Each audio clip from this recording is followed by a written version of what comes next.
Takže čaute ľudia, akurát sme prišli zo zberu bazy. Chcem vás troška previesť výrobou samotného sirupu, tak poďte s nami. Ako prvé budem potrebovať kopec bazy, ale že kopec. Ako druhé kopec citrónov. Ešte predtým, ako sa posunieme vo výrobe, sme si umyli a nakrájali citróny. Tu sú. Aby to malo ešte lepší efekt, tak musíme poriadne tie citróny povytláčať z nich všetku šťavu.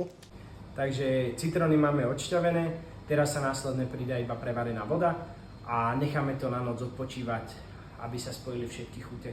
Zajtra sa vám ozveme. Takže druhý deň, baza nám celú noc stála vo vode a teraz je potrebné vlastne vybrať z nej všetky tie kvety. Na kvety som použil záťaž, aby boli celé ponorené vo vode. Tie bazové kvety treba poriadne vyžmýchať, aby zo seba stratili čo najviac vody a chuť sa zintenzívnila. Ty kokšo, tá vôňa je neskutočná. Aby sme dosiahli číri sirup, pomohol som si gázou, ktorá sa dá kúpiť hocikde v lekárni a vlastne sa poskladá a neprejde cez to nič. Výluk sme si precidili, následne tam pridávame cukor, kyselinu citrónovú ako konzervant a to je vlastne aj všetko a pôjdeme variť.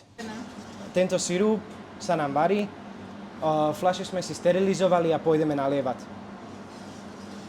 Takže sirup máme prevarený, následne ho vylejeme do fľašky a nalepíme naše krásne etikety.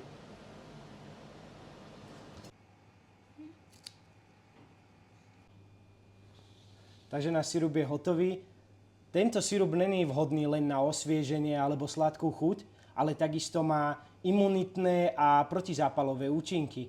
Takže kľudne objednávajte na našom e-shope, ktorý bude pod videom. Majte sa.